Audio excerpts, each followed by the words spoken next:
Magandang araw po sa inyong lahat mga tol. Ngayon po ay November 23, 2025. Ang tanong natin, sa mga naghahangad na palitan ng isang Duterte ang ating Pangulong Bongbong Marcos sa kasalukuyan, may naipakulong ba si Rodrigo Duterte o ang nakaraang administrasyon na mga kurap sa gobyerno? Mga DDS na nanonood sa atin, pakisagot nyo po yung katanungan namin. Kasi sa panahon ng ating Pangulong Bongbong Marcos, meron na pong na-convict, hindi lang po naipakulong. Ito ang mayor ng Bamban, diyan po sa Tarlac, na si Alice Guo. Convicted po ito for qualified human trafficking. At sa araw po na ito, pinangalanan na po ng National Bureau of Investigation ang isa po sa mataas na katungkulan diyan po sa DPWH sa Mimaropa. Ito po si Engineer Abagon. Arestado po ito kanina sa Quezon City. Nagpatago-tago po ito. At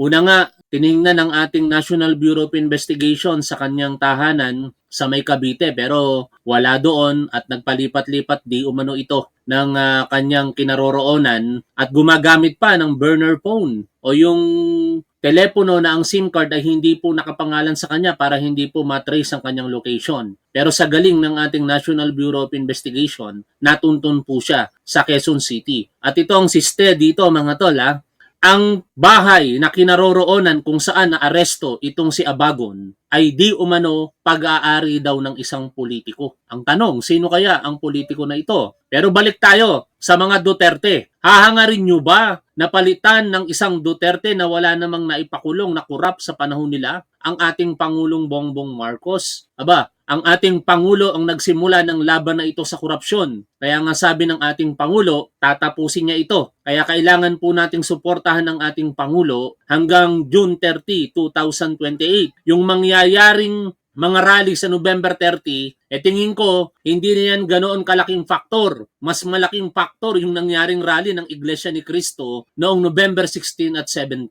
Talagang yon ay naging banta sa panunungkulan ng ating Pangulong Bongbong Marcos. Pero itong November 30, hindi naman sa minamaliit ko ang mga yan, karamihan naman dyan, mga sumasama, mga makakaliwang grupo na ang panawagan ay kahit sa anong gobyerno, mawala ito. No? Kasi itong mga makakaliwang grupo na ito, katulad nitong si Teddy Casino, may pasabi-sabi pa na hindi daw welcome ang mga PBBM supporter at Duterte supporter sa kanilang rally. Alam naman natin kung bakit ayaw nilang i-welcome ang mga kapwa lumalaban sa korupsyon, partikular tayong mga supporter ng ating Pangulong Bongbong Marcos. Kasi ang nais talaga nila, hindi naman labanan ng korupsyon kung hindi agawin ang kapangyarihan sa ating gobyerno. Kaya matyagan lamang po natin ang mga yan, wag na wag po nating suportahan sapagkat ang panawagan nila ay bumaba sa pwesto ang ating Pangulo na hindi nararapat. Ang panunungkulan ng ating Pangulong Bongbong Marcos dapat matapos hanggang June 30, 2028 sapagkat sa kanyang laban na ito, tingin ko napakaraming makukulong na mga balasuba sa ating gobyerno, mga taong gobyerno na pinagnakawan ang kaban ng bayan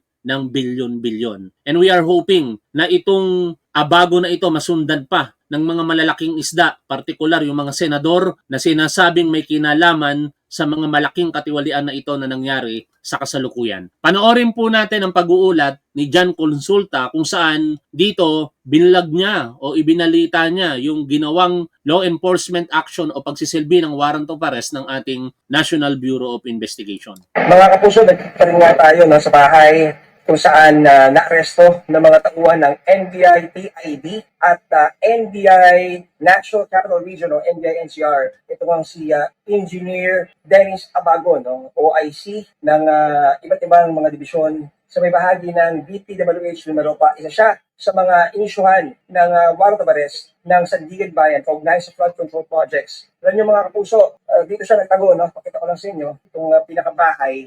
So medyo malaki-laki na. Dito may salamin, TV, may second floor, ito yung lamesa, dining table, dito yung kanyang mga sofa. So dito mga kapuso, yung dalawang kasama ni Engineer Abagon na inabutan nung siya naaresto, kung kaya sila rin ay nakaposas dahil sila ay kakasuhan ng reklamong obstruction of justice ayon sa NBI dahil kasama nila, no, in custody sila ng isang tao na pinaghahanap ng ating batas. At alam niyo ba mga kapuso, isa sa mga napansin ng NBI, TID at NBI NCR nung sila pumasok pa dito sa bahay ay itong mga bintana mga kapuso, pansin niyo, no, imbis na bukas na exposed, no, para makapasok ang ilaw, liwanag sa bahay, ay natatakpan na ng mga kalendaryo. No? Kita-kita natin dito mga kapuso, no, ito. So marahil ito ay para matakpan yung view, no, dito sa loob ng bahay at hindi makita yung kanilang galawan at kung sino nasa loob ng bahay. Dahil nga dito nga sa piniging pagtatagok ni Engineer Abagon. At mapasin din natin mga kapuso, dito sa iniimbentaryo ngayon ng mga NBI na mga gamit, ay kita natin, no, ito yung damit, ito yung mga gamot. Bali, 3 po yung nahuli. Si Engineer Abagon at saka yung 2 kanyang kasamahan sa bahay kung saan po siya naaresto. Yung 2 kasi na hindi naman pinangalanan ay sinasabing nag-obstruct sa pagpapatupad ng warrant of arrest laban dito kay Engineer Abagon. Kaya bali 3 po sila.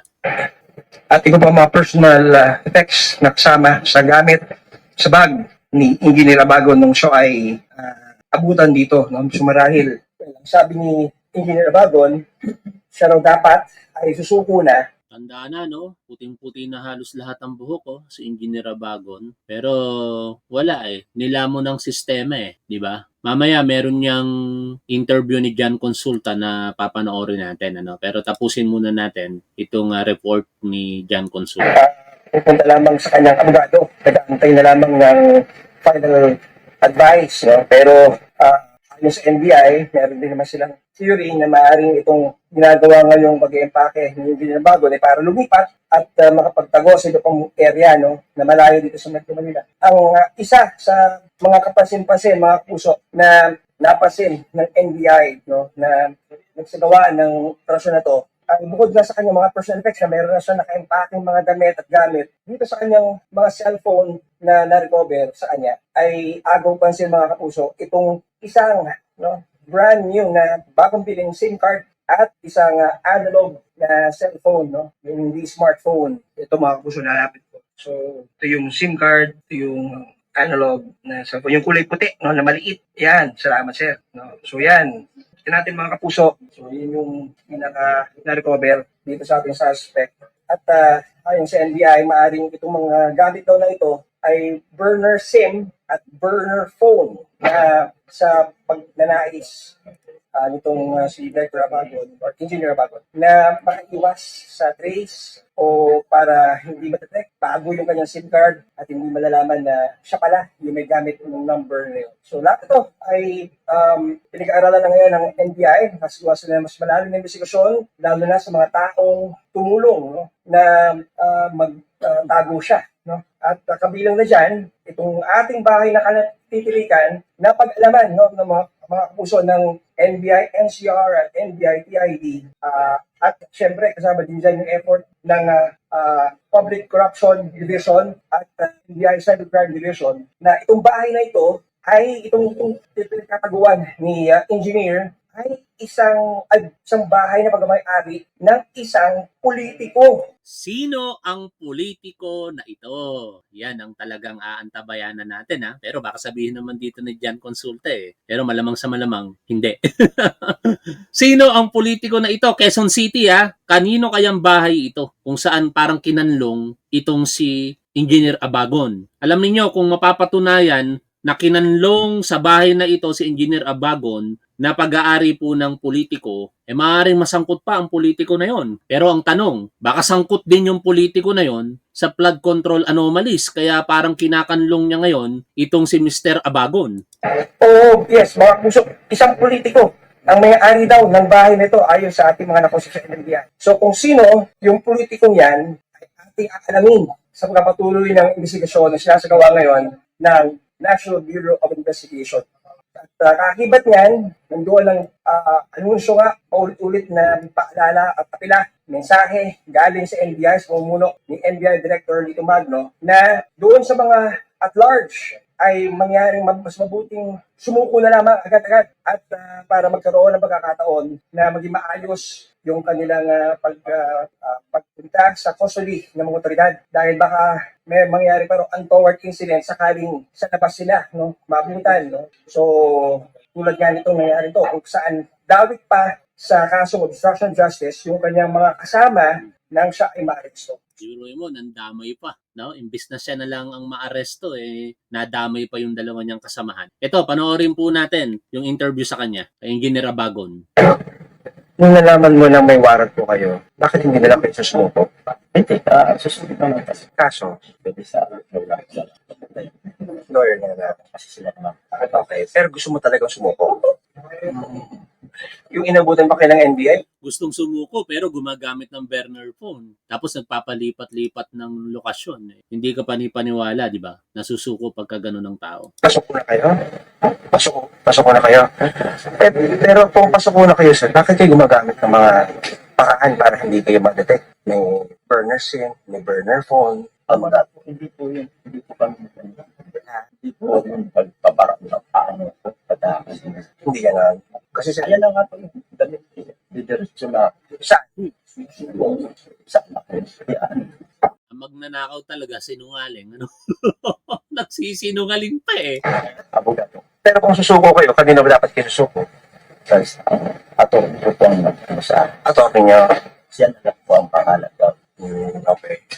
Anong pakiramdam niyo, sir? Ito, nadidiin po kayo dito sa flood control.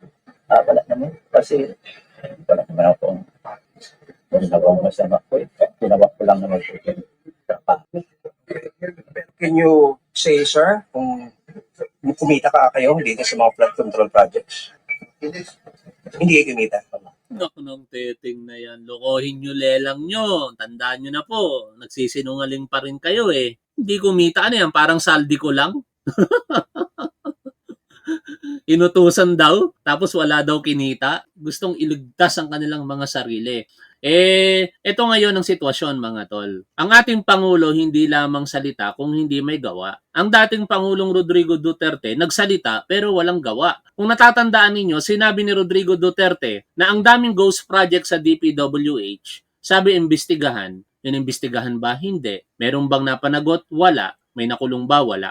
Sa panahon ng ating Pangulong Bongbong Marcos, nagsalita, nagpaimbestiga, may inaresto na ngayon at nakakulong na. And perhaps madadagdagan pa yan bago magpasko. At aabutin ng daan, if not thousand, ang makukulong by next year. Ito nagawa ng ating Pangulo sa loob lamang ng halos kalahating taon. Kaya nagtataka tayo bakit may mga nagsusulong na pababain si Pangulong Bongbong Marcos at ipapalit si Sara Duterte na alam naman natin puno rin ng kontrobersiya pagdating po sa korupsyon. Yung mga gusto naman lahat, katulad ng ating Pangulo gustong ipababa, si Sara Duterte gustong ipababa at magtayo daw ng military junta na i-oversee ng isang mapagkakatiwalaang tao. May pahayag dyan, Senador Ping Lacson mamaya, kaya tapusin lang muna natin to bago natin pakinggan ano ang saloobin dyan ni Senate President Pro Tempore Ping Lacson. Wala kayong nakikitang mali nyo ginawa. Wala. Sinusyete po kayo. Pero yung mga nasa taas, alam nyo may ginagawa sila. Hindi naman po kami nag-uusap niya. Kasi trabaho lang po ako sa Wala ko pinapapansin. Natutunan na abutan ng pera, mali-maleta, na pera. Wala kayong nakikita. Pero mataas na po yung rango nyo sa DPWH. wala. Kahit tanong po minsan, wala po talaga tayo. Willing kayo magpa-sign ng waiver sa bank accounts? Wala po problema. Ano man po akong Ilang years pa kayo sa DPWH? 33. 33 years. 33 years sa isang iglap sa bagay. Ang laki na ng naging kapakinabangan nila. Pero nakakahiya, ano? Biruin mo, pera ng taong bayan. Okay lang kung sahod mo, pinapakain mo sa pamilya mo. Pero kung nakaw, nakakahiya kayo. Sige sir, salamat po na marami. Sana tulungan mo rin kami in another way. Parang hindi lang po sa nabaya sa gusto namin pa yung fair trial. Tsaka fair yung pagtingin sa akin. Opo. Kasi nagtatrabaho lang. Pero if ever However, sir, willing ka ba na maging witness o magsabi ng mga impormasyon na meron pong na makakatulong po sa kaso? Sa wala po talaga ano dyan sa mga ganyan ng mga investigasyon. Napaka-imposible. Ngayon, pakinggan natin si Senador Lacson tungkol sa mga junta bid na yan. Po ulit, sir. Yeah, Nimpa, Isa, magandang umaga. Good morning, sir. Salamat po sa panayam na ito. Sir Una, hingan po namin kayo ng pahayag muna. Meron na pong warrant of arrest laban kay dating Congressman Zaldico at laban sa iba pa, meron na pong isang naaresto kanina. Ano po ang naipakikita nitong ganitong development sa investigasyon po sa flood control anomalies? Ang implikasyon, hindi nagbibiro yung gobyerno, seryoso, at saka yung mga Tama, hindi talaga nagbibiro si Pangulong Bongbong Marcos. Sabi niya nga, siya ang nagsimula, siya ang tatapos. O di ba? Ito, pakinggan nga natin yung pahayag na yan ng ating mahal na Pangulong Bongbong Marcos. So, ako ang nagsimula nitong lahat. Ako ang magtatapos. Kaya tasakan po ninyo na wala pong tigil itong aming ginagawa. At kahit na parang napakatagal ang dumaan na panahon, ako'y nagpapasalamat sa pasensya ng ating mga kababayan. Ngunit nagbunga na ng resulta ang mga pasensya ninyo. Diba? Siya ang nagpasimula, siya ang tatapos. By the way, singit natin, si Harry Roque, see you soon. Harry Roque, nasa Interpol red notice na si Harry Roque, kaya malamang sa malamang hindi magtatagal, maaaresto yan mga tol. See you soon, Harry Roque. Balik tayo kay Senator Lacson. kritisismo na pinupukol sa ombudsman, sa mga nag-imbestiga, sinasabing walang kahinatnan, napakatagal. Ngayon, may nangyayari na, palagay ko naman, maski pa paano, na ipakita ng national government through the ombudsman, through DPWH, ICI, na talagang seryoso at may kakahinatnan talaga ang mga ginagawang mga investigasyon. Pero long way to go pa po ito kasi ang nahuli kanina, sabi maliit na isda pa lang. Definitely. Long way to go. Kasi ang susunod na hakbang ngayon, paano arestuhin yung mga na-issue ng warrant of arrest? Lalo na yung malalaking isda, yung mga pinagbibintangan na mismo mga sinasabing mga arkitekto ng lahat ng katiwalian. Particular na si Congressman Zaldico. Pero yung DPWH, yung ICI, nakapag-file na rin ng complaints sa ombudsman at hopefully, yung isasagawang preliminary investigation, hindi masyado magtagal at magkaroon na rin ng kaukulang pagpapile ng information, magkaroon na resolution, tapos magpapile ng information at may issue din ng mga warrant of arrest, yung mga iba pang personalities. Kasi ang mga bago na filean doon, no less than the speaker, yung dating speaker Martin Romualdez, kasama rin si Zaldico. Of course, na-issue na ng warrant of arrest si Zaldico sa ibang mga usapin. Yun nga po, Senator Lacson, umuusad na ibig sabihin kasi naglalabas na ng warrant of arrest ng Sandigan Bayan. Pero kayo po sa Senate Blue Ribbon Committee, ano na po yung inyong magiging direksyon? Tuloy-tuloy pa rin po ba yung inyong investigasyon or maglalatag na po kayo ng inyong committee report and mga recommendations? Magpa-partial committee report pero hindi naman maging hadlang yon para pigilan kami na mag-sumite rin ng mga dokumentong nakalap namin, mga testimonya, even wala pang committee report. Kasi two-pronged naman yung yung Blue Ribbon Committee. Remember, accountability of public officials and investigations. So, sa portion ng investigations, pwede kaming, in fact, doon pala sa privilege speech ko, nakapagbigay na ako ng mga dokumento sa ICI nung inibitahan ako. Tapos nagbigay din ako sa DPWH, maski sa ombudsman, nung acting ombudsman pa yung naandun, si acting ombudsman Vargas. Nagbigay na ako ng flash drive na kung saan nandun lahat yung mga ebidensya na napaloob sa aking 2 privilege speeches na lumabas din sa pagdinig ng Blue Ribbon. So, yung sa aspeto ng investigations, pwede kami magpadala maski wala pang committee report. Yung committee report, formality yon, hindi lamang sa in aid of legislation na aspeto, kundi pwede rin copy-furnish namin yung DOJ at saka yung ombudsman para magamit din nila kung ano man yung mga testimonies na nakapaloob doon sa mga pagdinig. Kaugnay ng mga testimonya na yan, particular yung binigay ni Orly Gutesa, ang problema ngayon, paano mo masasampahan ng reklamo sa korte si Congressman Martin Romualdez kung hindi magpapakita si Orly Gutesa? Doon tayo nagtataka Bakit yon ang primary na naging basihan ng DPWH at ng ICI para ireklamo si Martin Romualdez? Hindi nagpapakita si Orly Gutesa. Kaya ang nangyayari tuloy dito, halo-halo ang sinasabi ng mga kritiko. Sabi nila, pasikat lang daw po ang ginawa ng ating Pangulo, pero ang layunin talaga, hindi naman makasuhan si Martin Romualdez. Kasi basic, di ba? Kung hindi magpapakita, si Orly Gutesa hindi talaga makakasuhan. Kaya sana, bagamat hindi natin alam kung ano yung particular na nilalaman ng referral, kaso lang ang pahayag ni Secretary Vince Dizon nakabase talaga dun Ayon nga sa kanya, ang nag-point kay Speaker Martin Romualdez para makasuhan ay ang testimonya ni Orly Gutesa. Pero sana, bukod pa dyan, merong mga pinangahawakan pang iba ang ICI at ang DPWH para kasuhan si Martin Romualdez. Dahil dito katotohanan ang hinahanap natin. Hindi porket sinusuportahan natin si former Speaker Martin Romualdez, ngayon pong may mga akusasyon sa kanya, dapat maging malinaw po sa harapan ng publiko kung ano ang katotohanan dyan.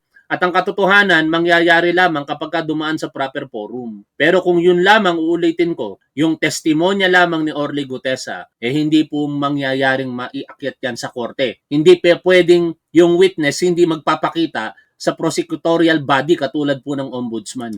So sa tansya po ninyo, Senator, mga ilang hearings pa po yung inyong gagawin? Ay, naputol lang sandali. Naputol. Si Senator Lacson. At saka kasi kailan insertion. At nga daw itong Deliberation, si plenary debates, ano? Monday to Friday. Opo. So, hindi ko alam kung makakasingit. Dahil lang, pinagbigyan lang ako ni Senator Sherwin na makasingit ng araw ng Friday. Pero medyo maskip kasi behind schedule kami sa budget deliberations eh. Pero sir, definitely magpakaroon pa rin po kayo ng hearings kasi baka ho kasi i-point out na baka maging subjudice kasi meron na hong mga kaso Oo. sa Sandigan Bayan like nga po yung kinazaldi ko. Actually, subjudice na. Bound na kami ng subjudice rule Aha. doon sa na-file ng kaso na kinasabi ko. Ano? Pero sir, Kaya marami hindi pong kaso pwedeng- ito sir di ba? Tama. Ah.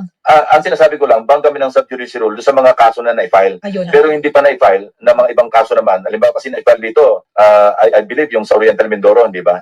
Mostly. So marami pang mga anomalous flood control projects. Iba't ibang lugar. Yung mga kaso ng senador, wala pa po sa korte Pero sinasabi ng ating ombudsman na bago magpasko aakit yan sa korte kaya inaasahan na maglalabas din ng warrant of arrest ang Sandigan Bayan laban sa mga senador na ito. Pero sa ngayon, at least meron na tayong nakitang resulta. May nakakulong na nagngangalang Engineer Abagon and we are hoping na soon as possible time ang kinaroroonan ni Saldico ay matukoy na para siya yung kauna-unahang politiko na makulong dito po sa flood control anomalies. Lahat sana tayo nagkakaisa rito, no? Laban sa korupsyon, pero isa lang naman ang dapat nating gawin kung tutuusin Pagkatiwalaan natin ang ating gobyerno. Kung merong malakas na ebidensya laban kay Pangulong Bongbong Marcos, di sasama tayo sa panawagan para po mapanagot kung meron. Pero sa ngayon, wala Si Saldico lamang ang nagsabi na si Pangulong Bongbong Marcos ay kanyang dinidelibera ng pera. Pero other than that, wala.